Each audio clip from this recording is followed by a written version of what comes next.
I am Shaina Sawan po, first year nursing student from NCMP, and today po I will be completing your appointment and I will be asking you a few questions and a little bit of your background. And if you feel uncomfortable answering my questions, just let me know. Okay, so without further ado po, and may I know your name po? Angel Aluman. Okay, your age po? I'm 18. And when is your birthday po? September 12, 2005. Okay, so thank you for that, ma'am. And I just want to inform you that we are doing this to ensure that I am with the right patient, and rest assured that all the information that we will be sharing will be kept confidential unless healthcare personnel will want to access information to your care. Okay, ma'am. So, what dialect would you prefer po? Will I state all the information in English or may Tagalog po? Tagalog.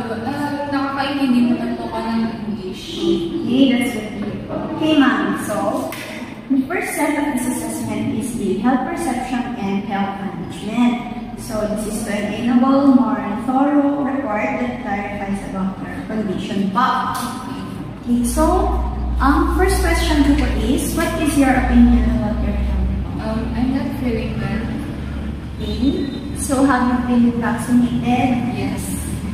When is your last immunization po? My last immunization was March 2022. Okay, what kind of vaccine? Pfizer. Okay, are you using medicine recently? Yes.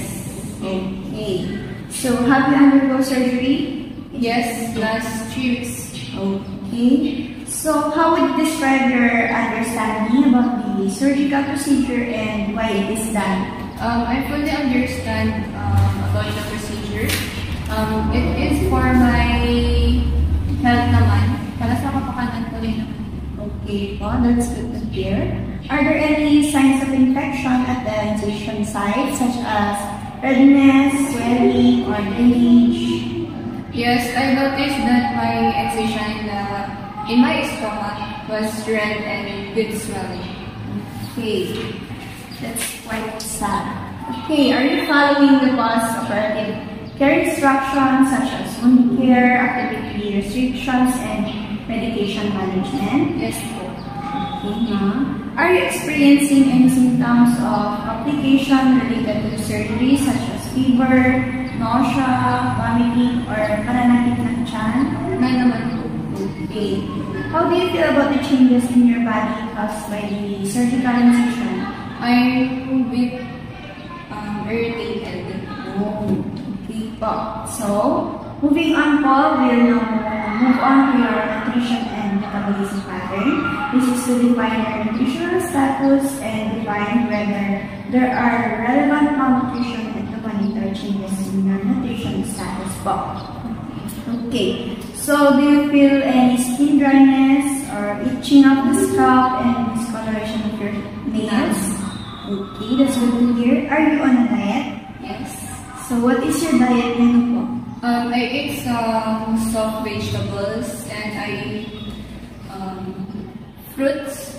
Okay. Fruit juices, and I also ate rice and chicken. Okay po. So, how was your appetite naman po since the surgical incision? I noticed that I'm not hungry as usual. Oh, okay. So, are you experiencing any difficulties in consuming your balanced diet or meeting your nutritional needs after the surgery? Yes, I cannot eat the food that I like. Oh, that's sad. Are you taking any nutritional supplements to support your healing process? Yes, I take some vitamin C. Okay, that's good. Have you noticed any changes in your weight since the surgery? Yes, I was 3 kilos. Oh, so are there any particular foods or beverages that you find helpful or soothing in relation to your surgical incision? Yes, any soft and easy to eat foods. Okay po. So, how do you manage digestive issues po? Or how do you manage yung mga pananakit ng tiyan? I take some medicines that is recommended by the doctor. Okay, that's very good thought. And then, let's move on to your elimination pattern. So, this is to ensure that you have a regular soft bowel movement, adequate urination, and to identify different abnormalities. Okay po. So, have you noticed any changes in your bowel movement since the surgical incision? Yes, like I feel constipated.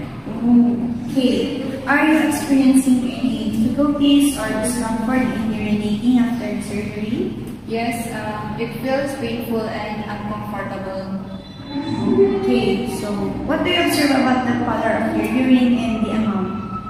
Napansin ko sa ihi ko is color yellow siya and konti-konti lang kapag umiihi ako. Okay, so that's all po. So moving on, we will now go to your activity and exercise. So this can improve your health and reduce the risk of having several diseases. So how did your surgical incision affected your ability to engage in your usual daily activities and routine po? It is hard kasi hindi ako makagalaw ng mabuti. So, have you noticed any changes in your energy levels or ability to perform daily tasks? Yes, mabilis ako mapagod. Okay po. So, is there any difficulty with mobility or movement due to the surgical incision? Yes. Like, ano po?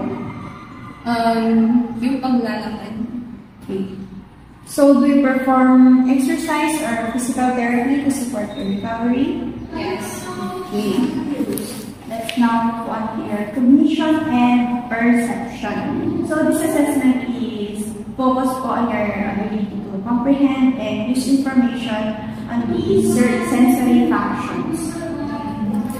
So how would you describe your current level of awareness and alertness following the surgical incision? Quite good. Okay, that's good to hear. Have you noticed any changes in your ability to concentrate, remember, or think clearly since the surgery? Yes, sometimes I can concentrate. Why po? Lalo na kapag sumasakit yung tahi ko sa tiyan. Okay. So, is there any difficulties in sensory perception such as vision, yung hearing, or touch? Na naman po. Okay, that's very good. How do you manage discomfort or pain that may affect your cognition and perception? I take some medicines that is recommended by the doctor. Okay. Do you engage in any activities to maintain mental well-being during your recovery period? No. So, from the scale of 1 to 10, 1 being the lowest and 10 being the highest, can you please describe the pain level at the incision site, ma'am? 4. Okay, 4. So, what is the physical representation of this pain around the incision site? Is it loose or discolored? A bit discolored. Okay. Are there any concerns or questions about the healing process of the surgical incision site? None. Okay, that's good. So, next is your sleep and rest pattern. This is a vital and which is often neglected. So this is a component of every person's overall health and well-being. So my first question po is, has your sleeping pattern been affected since the surgery? Yes. Okay, so are there any difficulties with sleeping due to the surgical incision site? Yes. Pag humiga po kasi ako or gumagalaw is sumasakit po yung tahi sa tiyan. Are you taking a nap? Yes, sir. Do you feel well rested after a nap? Yes. So, are you taking any medications or aids to help with your sleep and rest? Wala. Okay, very good. Now, so moving on, your self-perception and self-concept. This is to understand what attitudes or emotions you're experiencing internally. So my first question po is, how does the surgical incision affected your perception of yourself and your body? Ang malalaman ko siya naman. Okay, that's good to hear. Are there any changes in your self-confidence or self-esteem following the surgical procedure? None. Okay, good. Are there any concerns or emotional responses related to the surgical incision site? None po. Okay, good. How do you manage your feelings or self-consciousness that may arise during the surgical incision? I remain calm and also I pray every morning. Okay, that's very good pa. Okay, let's move on to your roles and relationship pattern. So, may I know what is your role in your family? I'm the eldest and I'm also a student. Okay. Now that you've undergone surgery, who will perform your responsibilities po? My brother and my mom. Okay po. So how does the surgery and recovery process impact your ability to fulfill goals and responsibilities? It is hard because I can move freely. Okay, that's a little bit sad po, ma'am. So have you communicated your needs and limitations to your family? Yes. Okay, that's good. Are all the family members cooperative with you? Yes po. Okay, very good. Have you made any specific changes or adjustments to keep your relationship strong during this time? Yes, kusama po akong gumagalaw sa bahay namin. Okay, very good. That's also for your exercise. Okay, so let's move on to your sexuality and reproduction. If you feel uncomfortable answering my questions, just let me know po. So when is your first menarche or kailan po yung unang period ninyo? My first period is when I was 14 years old. Okay. Do you have sexual problem? None. Okay. So how does the surgical incision affected your sexual well-being? Hindi naman po siya nakaka-apekto sa sexual well-being. Okay, that's very good. Is there any changes in your sexual desire since the surgery? None. Okay, let's go to the 10th pattern po, which is the coping and stress tolerance. So, stress po ba kayo lately, ma'am? No. Okay, so have you noticed any changes in your coping mechanism or strategies since the surgery? Then, No. What are the things that you do when you're stressed? I watch some movies and I listen to music. Wow, that's good pa. So, if you're stressed, what usually is your attitude?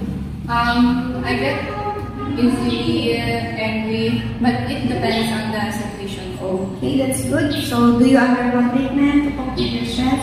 No. Okay. So, let's move on. This is your last pattern, which is the values and beliefs pattern. So, may I know your religion pa? Roman Catholic? Okay, so you do prayer pa? Yes. Okay, so how did the surgical incision affected your beliefs? Hindi naman po siya nakaka-apekto sa beliefs ko bilang Catholic. Okay. So have you experienced any changes of perspectives on life as a result of the surgical incision? Yes po. It gave me a newfound of appreciation to my health po. Okay, that's good po. Then, are there any cultural or religious beliefs that influence your perception of health and healing post-surgery? Yes po, like praying for my fast recovery. Okay, that's very good po. And how do you manage conflicts between your values and recommendations provided by the healthcare provider?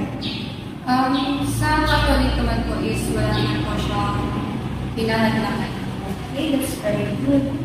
Are there any resources you have sought to align your values and beliefs with your recovery? None po. Okay, that's all. Thank you, ma'am, for your cooperation, and rest assured that all information that you have been shared will be kept confidential. Okay. Thank you. Thank you.